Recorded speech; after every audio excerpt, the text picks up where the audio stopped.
Our job is keeping the lights on. At MISO, we do that from a near-term basis. We do that in the control room every hour. We also do that on a long-term basis. And MTEP is about planning for that long-term, planning for the future. Like any other report, it's got a lot of pages and a lot of fancy charts and figures, but it is a massive undertaking with hundreds of people that are involved in the culmination of this MTEP report.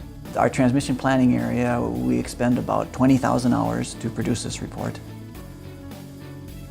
MTEP 14 was the first MTEP cycle where we had our new South region integrated. So it gave us a whole new area to look at, a whole new set of problems to solve. The South region has more natural gas as their main generation, while in the North we have a higher percentage of coal. MISO is a very coal-heavy footprint. More than half of our generation in our footprint is coal-based.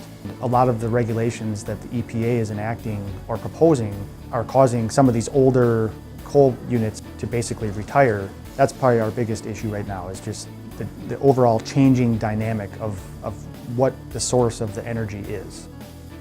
The ultimate deliverable of the report is a list of expansion planning projects. In MTEP 14, for example, there were 369 projects for $2.5 billion. MISO members see a lot of benefits, and especially benefits of a regional nature.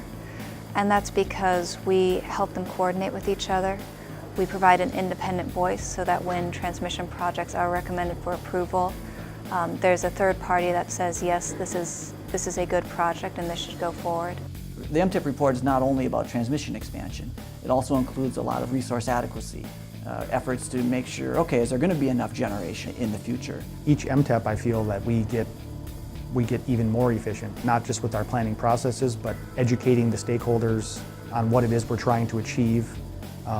We're not just trying to build transmission lines. There's a reason behind why we say a line may or may not need to be built. Since MTEP 2003, MISO has approved $21 billion of investment. About $8 billion of that investment has been built and is in service, while about $13 billion of it is in various stages of planning or construction.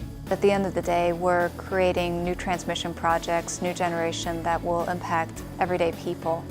And listening to the range of stakeholders and the range of viewpoints that represent those people is very interesting, and in my mind, the most exciting part of the job, because the solutions that we've come up through that stakeholder process are better than anything I've ever would have thought on my own.